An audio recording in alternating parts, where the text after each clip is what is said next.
All right, I can see myself. Hello, hello, hello. I'm going to play one more intro video. I've got tons of guests waiting for me. I am running a little late. Got one more intro. I got to do a couple of things on the back end, and then we'll get everybody up and rolling, and we're going to pitch some Kickstarter. This is going to be fun. Rem, you want to say hi? No? Okay.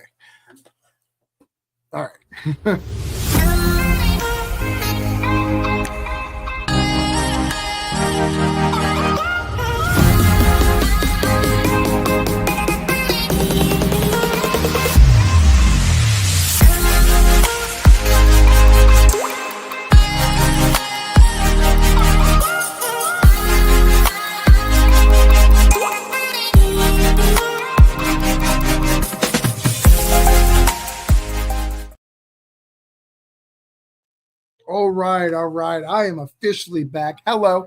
If you are in this group chat, go ahead and leave me your Kickstarter in the comments because we're going to do that. Hi, I am Travis Gibb. For those who don't know me, if you don't know me, how the hell did you find me? Because this is only streaming through my network. You're mostly my people. And if you're just a random YouTube fan, you're like one of four or whatever. But I am Travis Gibb. I run a company called Orange Cone Productions. I have done tons of books, from Granite State Punk to Voodoo Nations to Broke Down and Four Dead Bodies to Holiday Spirits, Hospice, all sorts of really cool stuff. Got one live right now called Upheaval that we're going to talk about. But I've got some amazing guests, and most of them don't know who I am. Some of them may not even know what this show is about, so they're going to be in for a little effing surprise because it's going to be fun. So, got the Guinness. We're going to crack open the Guinness. Then we're going to invite some friends. I need you, if you are watching this, to leave a comment. Let me know that you're here. I need to know that you're on Facebook. I need to know that you're on YouTube. I need to know your all stuff. YouTube is working fine. Now we got to check the Facebook links. Get that going. But it's going to be a wild night tonight. It's going to be a wild night. So, let's see what we got. All right. First up, we've got, let's see who I got here.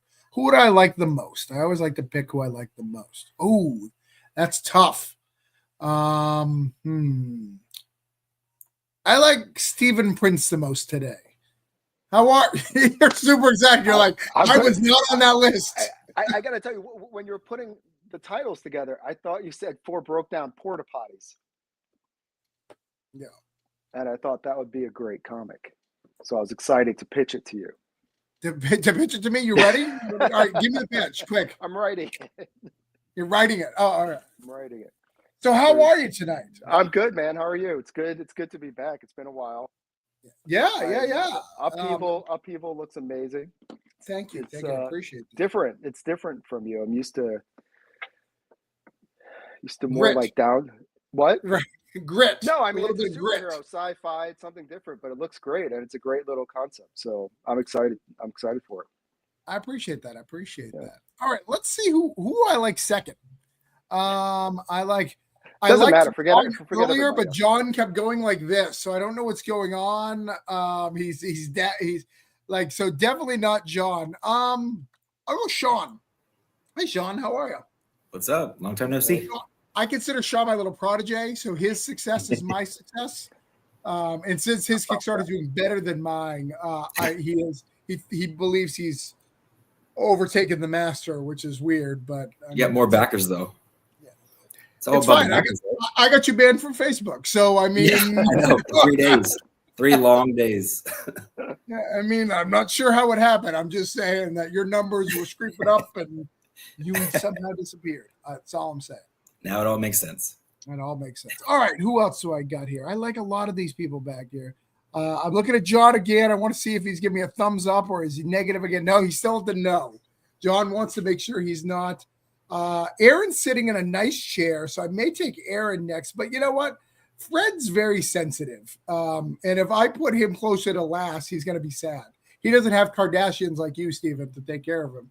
He's he's just a normal person, not from California. That's right. I get pampered. Hey guys, how are you doing? And I just want to confirm I also would have picked Sean above me as well. I understand. Yeah. It's a good choice. I do like Stephen more. I just want to make sure that's clear. That is totally fine. That is fine. I also like me the least on this panel so far, but hopefully that'll change by the end of the show. You never know. Crazier things have happened. We've got some real assholes coming, Fred. So Great. you're going to be fine. Don't you worry about that. Great. I've been so worried all this time too. Like, Yeah, sometimes you think that. Yeah, you're right. Sometimes you think you're like everybody hates you, and then you get a surprise. Right, like this is like the best like I've ever been picked, like in dodgeball and anything. Like number 3, I'll take that all day. So, John, how are you feeling? I know you can't see John, but it's really a running gag between John and I. No, he's still not. He's still hold on. So that means I have to choose Aaron here. I like Aaron. How are you, Aaron? Hello. I'm good, thanks. So I got a couple questions for you. And Aaron, I apologize that I have to ask these questions, but it's just the state and the times we live in. How are you still in this country? I dodge really quick. I'm like a ninja. You see me 1 minute, I'm gone the next. Okay. Is it when you see ice around, you just don't talk? You're like, I'm white enough, I'll be fine. When I hear the sirens, I just like duck down. It's like, was it me? Right, because they're after everyone right now. Don't speak a foreign language here. I'll have to put on my Kentucky accent. Kentucky. I mean, now we have to hear this Kentucky accent. No, you don't. No, you don't. Before I invite anybody else, I feel that this is the perfect number because like boobs are right in the middle. It's kind of I keep getting distracted. Right? All right, who else do I got here? Well, I was gonna invite John regardless, but now he's showing me a Shark of War, so F that. I don't like puppets. I don't mean that. I love the Muppets. I don't like puppets. There's a difference. Very, very different. By the way, can people see us from Facebook? I really need to know if you see us from Facebook. Let us know what's going on. Anybody? Let me see. No comments yet. We got to share over there, so something's happening. All right, sorry. Joe, how are you, Joe? Good. You said that you had some people on here who didn't know you. I just want to say I do know you. I have my Travis Gibb swag here to prove Yeah, it, there you go. including your newest, the Federalist backwards. Yeah, it's like cottage cheese is not my newest. I didn't even write that. That was my wife. All right. Yeah, John says he can see on Facebook. So, hey, John. Yeah. Our views are really low on Facebook, which is super scary because that's where our views come from. But we'll figure that out in a minute. That's future Travis's problem. That is not current Travis's problem. How are you tonight, Joe? How's Shouts Play Comic? How is the fake background? No, man, this is Laura Calcaterra's house. We stole it from her. We just were on her show the other day, and my wife just happened to pick this background. We're like, well, now it's the background forever. It's the official comics background? Yeah.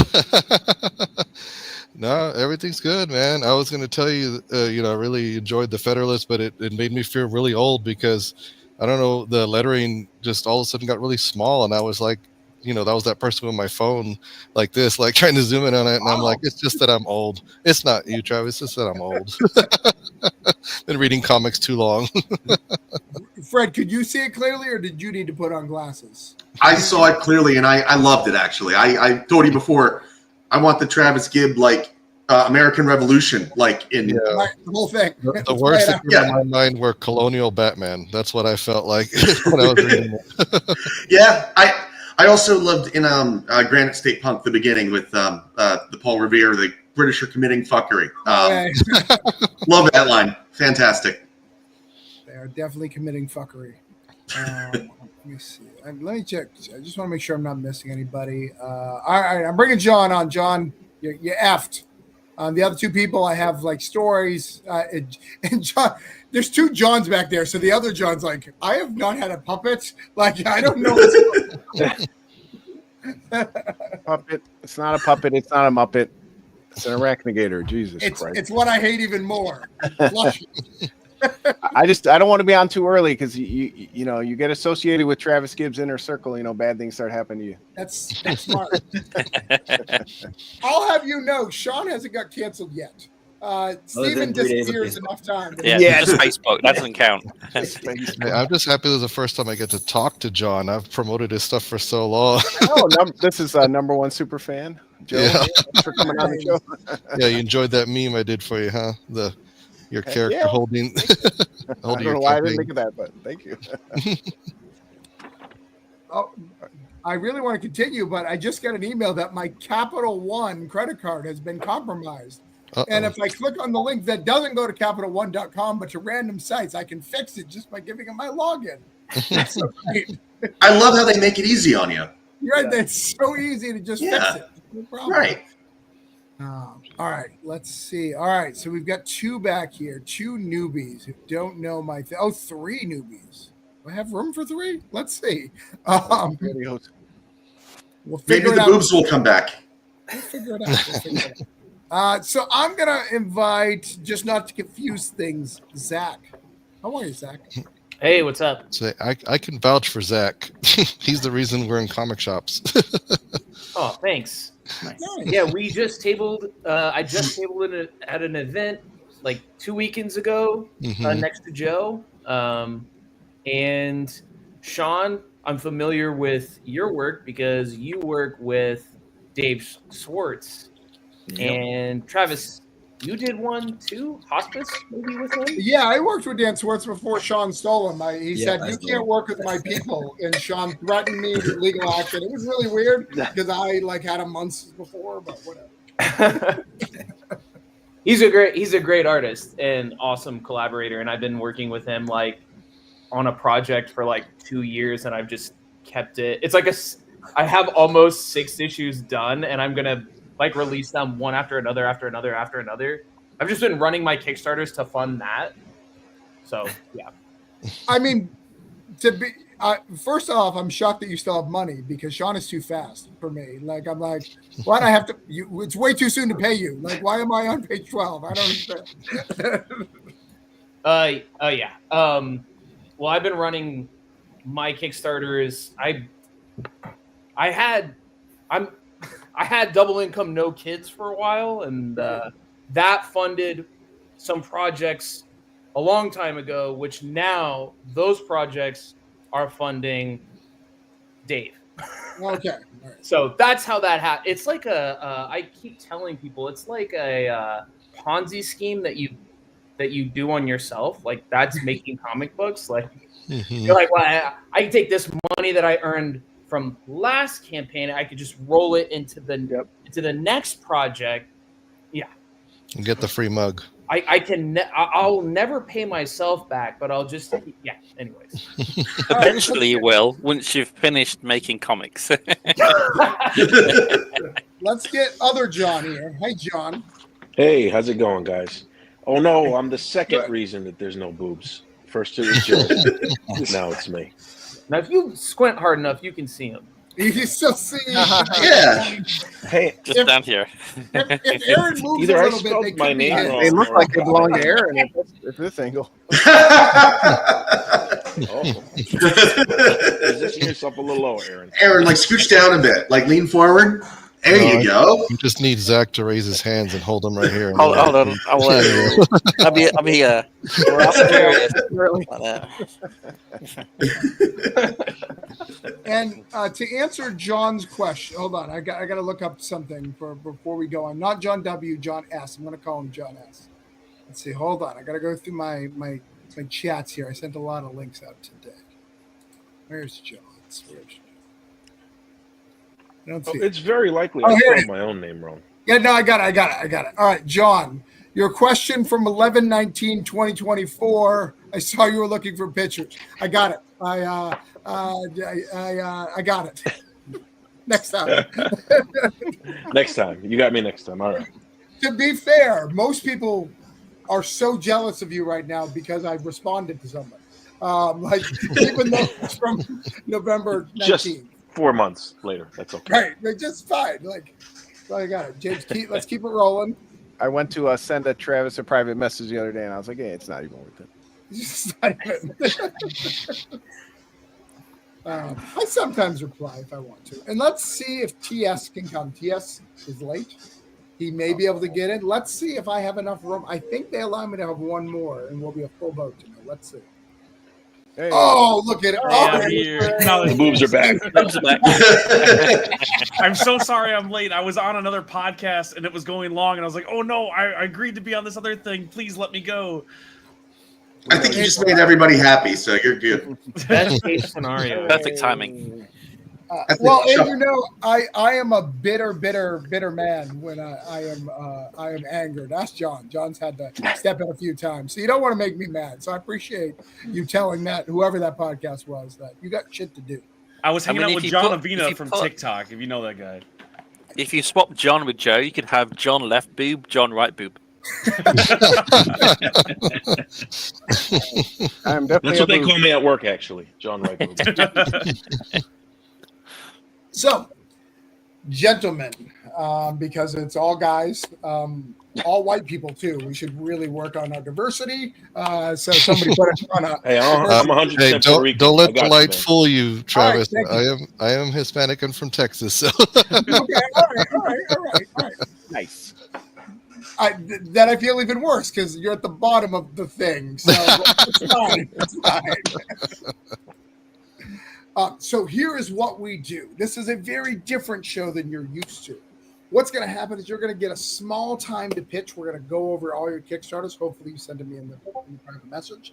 And then I am going to guarantee you a backer. I am going to yell at people if they don't back because I don't mess around. I don't want to play this game where you're like, so what was your motivation? Like, did your father die in real life and that's how you related to Batman and this is why you made this comic? I don't want to hear it. I don't care. I want someone to go, that shit looks cool. I'm going to add the comic, right? So that's what we do here. We don't mess around. We hang out. We have a good time. And the reward is if I don't have to spend a lot of time yelling, we can actually talk about comics, educate you, find people about beautiful things. So I've got to find a notebook, piece of paper to get everything going. I'm going to have you guys talk amongst yourself as I find this notepad. Actually, you know what? I'm going to use a backing board. I'm going to go crazy. Use a backing board. Okay. So I don't have to get up and do anything. I feel So like you we're on guys Hollywood ready? Squares. this will be an upheaval stretch goal.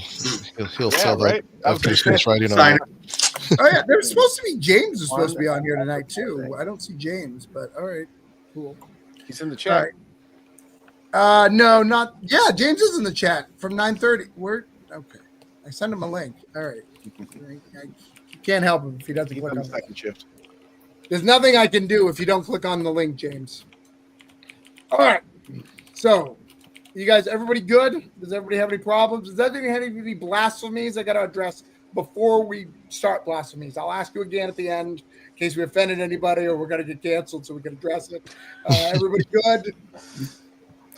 Relatively. Yeah. I want to start filibustering right now. Like, what can I grandstand about real quick? James said he didn't get a link. Or James, I'll send you a link, but you were supposed to already be in here, but I can kick somebody later. Just stick around. I guess I didn't send the link to James. Let's see if he can come in. Let's see if he He's can a come in. liar, folks. Someone is trying to enter, but the studio is full. No, you cannot come in, James. And this is when it turns into a battle royale. Like, whoever is voted out has to leave so James No, can no, come in, no. right? When I get you guys some money, I'll kick you. It's no problem. Just sit back, James. We'll get you in. Just chill. Hang out in the chat. And he said he's a sad teddy bear, which is really creepy that he calls me teddy bear. Unless he was a teddy bear, I don't. We're just not going to address that right now. We're gonna stick to thing. All right. So I would prefer to do like 20 minutes on the teddy bear thing if we're all okay with it. I do have a lot of questions about the teddy bear. I do have a lot of questions. All right. So first up, Sean knows the drill, and Sean is going to tell us about Recon in the little one. Sean, Sounds good. tell us what's up. I'm going to bring it up. Yeah. So robots versus zombies. That's the easiest pitch of it. Who doesn't like that? Basically, the idea came from my daughter and the fear that I have of her growing up in this crazy world and how I want to protect her as a father. So I am somewhat the robot with my son's quirky attitude. So it's kind of like WALL-E against zombies. So the idea is food is scarce and scientists over bioengineer the food that's left, and Mother Nature doesn't like that and fights back and causes this infection inside of humans. It's a vine-like infection and is trying to bring you back to Earth. So to the Earth. So basically, excuse me. So basically, Mother Nature versus humans. Humans thought we were smarter. Mother Nature proves us wrong. And it's a lot of fun. It's Samurai Jack style action. Yeah. I prefer Johnny Bravo style action, but I guess I could. Could be in there somewhere, maybe. Yeah, I appreciate that. I can all add right. that in. So, Sean, we are at 4,170 with 147 backers. We're going to try to get you to 148 tonight. And then we're going to try to get you to 190. Sounds good. That's our goal. So how I'm going to help with that? Let me get big to explain it to the peoples. Okay, so what I'm going to do, little ladies and gentlemen, it's not very hard. So when you look at things on the internet, there's a place for comments and things like that. I'm going to share the link. And when that link is there, you click on the link and you give Sean the cha-ching. It's not hard. It's not complicated. And then I don't have to yell and get mad at anybody. It's very, very simple process. So that's what we're going to do. I think this is actually Travis's therapy session. He just like yells at people. Well, the way he just grabbed the camera reminded me of Heath Ledger's Joker, like when they're reviewing that footage. To be fair, I go on rant. If you're in any of my Discords or in any of the Kickstarter groups, I sometimes rant to other Kickstarter creators too. It's not just a fan. I'm equally aggressive. CL backed Recon and is super excited for it. Super excited. Yeah, well, we appreciate that. Only 7 days left, Sean. I feel like this campaign's been going for like 45 days at this point. Doesn't feel like it. It's been every day since November. I've been posting about it. So yeah, it feels like forever. So next up on my list here is we have newbie. All right, I'm gonna go big again. This is Zach. I don't know who the fuck Zach is. He got Joe into comic stores, and apparently that means he vouches for him. I don't know what that means. That means nothing to me. But here's the deal. I don't know Zach. So that means Zach could be like an editor at Marvel. I don't know. So it's super important that we back Zach because it could fuck something up for me. I don't know. And we don't want to mess anything up for me because that's why we're here. So, like, I just want everyone to know that's why we're here. So, well, I am an editor at Marvel. Yeah, I need to start sucking up to everybody in here because I don't know anybody. So you're all big time to me. So just know that, like, I'll do some favors for you, whatever you need. Wash your car. So let's see what Zach has to offer. Let's see if I like his comic book.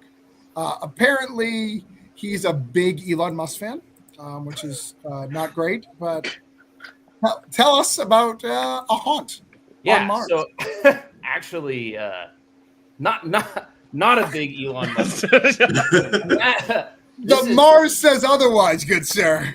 Yeah, he owns that planet. If you didn't know, imagine if like Elon Musk wins and goes to Mars and is like a psychopath and like basically, I mean, more than a psychopath than he already is.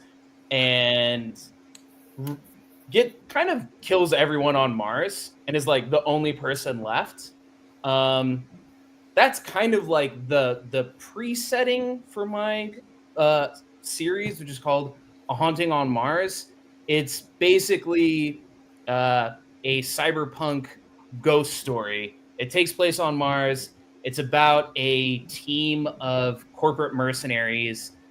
They're sent on a mission to retrieve a technological MacGuffin that's like a very revolutionary piece of technology. It's and one of the members, the main character, is not there voluntarily. She's a hacker and she's like kind of a terrorist, at least in this cyberpunk setting. But she's our hero and has to maybe survive supernatural threats and also maybe corporate threats from her mercenary team that kind of just want to use her and then kill her off. That's the premise. There are 5 issues. This is the 5th issue. The whole series is done. The art is by Rory Coleman, who's super awesome. And the lettering and the writing is by me. Awesome. So, couple Letterers questions. rise up. Couple questions. So, this was a former Scout book, I see. Oh, yeah. Legally speaking, I understand. I have the it same was NDA. a former book by another publisher. Yeah, Okay. that they no longer have the rights, and I had a lot of things to say about that publisher that were very intense and very towards one end of a spectrum, and I ended up getting my rights back because of all the things that I said that Bleeding Cool published and then subsequently unpublished. So if you can find an article about that, you can see the very nice things that I said. All right. Yeah. Hold on. I got to yell at something. Here's the whole thing. Okay. Hold on. Sorry, Zach. I know you were doing some things. I have that same NDA, so I understand. I had a book with Scout Publishing. It's going to say punk. Anyways, but what I got to say is I wrote down the number and then one of you effers backed. It ruins the whole thing. Now I've got to get this fool more money. You understand that? It makes like I could have been done with him. I could have kicked him, got James in here, had him call me teddy bear all night. But no. I don't get to have my favorite teddy anymore. All right. So let's change. How do you know it wasn't just a random backer out there in Kickstarter? Because I get credit from everything from. I just looked at the backer report and it says random backer. Definitely not from. That was part of the NDA that we signed to be on this podcast. Was that he gets all the credit. All right. So we're at 3,505 with 105 backers, not 104 where we started. We're going to try to get you to 3,525. I'm going to try to get you a physical here to get you to 106, Zach. That's the goal. It sounds like a great premise. I'm excited to see what we can do. Thank you. You effers back too much. You haven't even seen mine yet, bro. However, I did notice, I didn't mention it, but Sean, you are 3 away from getting to that 100 back. 50. Yeah. So let's see if we can get that tonight. Let's see if we can steal Sean's money because Sean is rich. If you didn't know, your campaign has a statue. Ours don't have a statue. Someone clearly has money. I mean, this is just facts. One thing I've never said, actually, I do have the Batmobile. My Charger, is license plate is Batmobile, so I do have a Batmobile technically. Man. So, Rich. I am friends with someone who can get me access to the Batmobile that was actually used in a movie because they know Doug Flutie. So that's awesome. Sounds like you're all in the wrong tax bracket. You should let the rest of us plug our stuff because it sounds like you're doing great already. I said I know someone. Who knows someone. All right. Steve Prince, I was going to click on your thing here, but I'm very confused. Yep. Because there is not a single Matador. There's no Matadors. Has the Matador died? I swear I read the last issue. What is happening here? Yeah. Where is our trusty Matador? So you'll find out what happens there this summer in Blood of the Matador. But for now, we have Monstradors, which is a spin-off of Monster Matador featuring monster kaiju fighting luchadors who are on a secret mission to recruit an army, and on this mission they end up running into a kaiju and doing some exploring and find out hints of where the monsters come from in this universe. So it's kind of Indiana Jones meets, Santo meets Godzilla. Okay. And it's drawn by, we have a new artist for this one called, his name is Puis Calzada. He's a wonderful artist from Mexico. He's done comics. He did Cult of Dracula. He's done a lot of work for Ibon Press, but the coolest thing about Puis, he actually did all the art for Metallica's tour last year. Oh, wow. And their current tour. Nice. Sick. Yeah. So, and because of that, you had him do a NWA homage? Well, actually, Fabio Alves did that one. All right, I'm just saying it's not smart. Yeah, but it's great. Straight out of Mexico, right? Right. Because they're so we've got that as a T-shirt also. I sing that song way more often than I should. But I'm excited, and this is a true one shot. This is a one and done. This is a true. You could. It's kind of like what I call like a reader friendly one shot. You could read it and not have to read anything in Monster Matador, or you can read Monster Matador and it just enhances the experience. But the idea for this one is to really kind of like get to know the characters and set up a book for them that'll come along at some point. Nice. Yeah. All right. So we shared. I just shared out the Haunting of Mars because I missed that because I was too busy thinking about the teddy bear that could come in the future. So that was shared out. But now we're going to share this out. Make sure everybody gets it. Stephen Prince comes with the highest recommendation. I love his work. I don't like his relationship with the Kardashians. That's a concern. Everybody's got to. I got to do what I can to put food on the table, Travis. Yeah, I understand. If you don't know, he works for the Kardashians. It's not just him; it's everyone in California. Yeah, we're all under contract. I clean the pools once a week. Right. Do some other stuff around the house. And he's got like Chloe. You're the Kardashians' pool boy? Yeah. That sounds kind of awesome. So TS is right. Not as awesome as you think. Tax bracket. It's the premise of half the porn out there. Can you tell me about the other half real quick? I just want to make sure my notes are correct. We can search them real quick and just put them on the screen so we know which ones we're talking about. You don't want to mention that word on Travis's show. We've had some issues. We've had. I was told this panel was about comic books. All right, so we're at 2,589 with 103 backers. We're going to try to get you to 2,595 with 104 backers. See what we can do on that shenanigans. All right, next up, let's see who we got.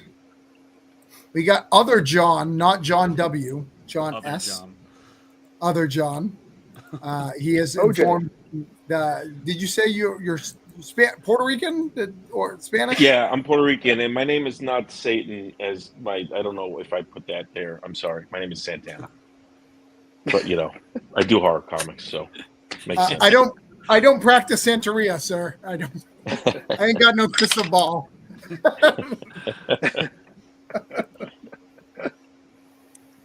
All right, let's get this. All right, John, member of Satan's army. You are next.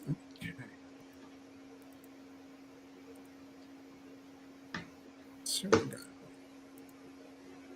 And he's not, a Satanist because of his Infernonock Volume 1.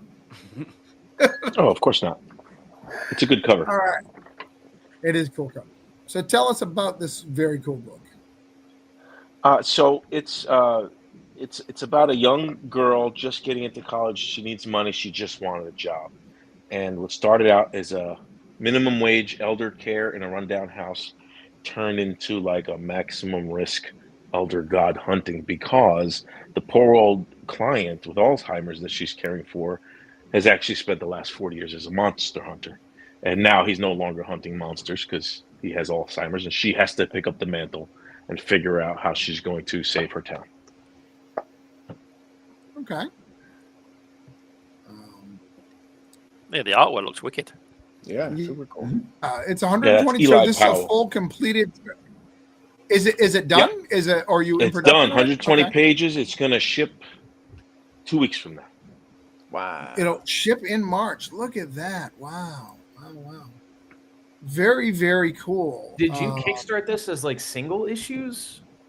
No. So this, we were talking about Scout before. This was something previously published by Scout, and the creative team that I work with worked hard on this for a long time. They did all the marketing. I signed no such NDA. I will let you guys know. So, they worked hard on it. They did all the marketing themselves because they had no help, and I think they made between them a grand total of $300.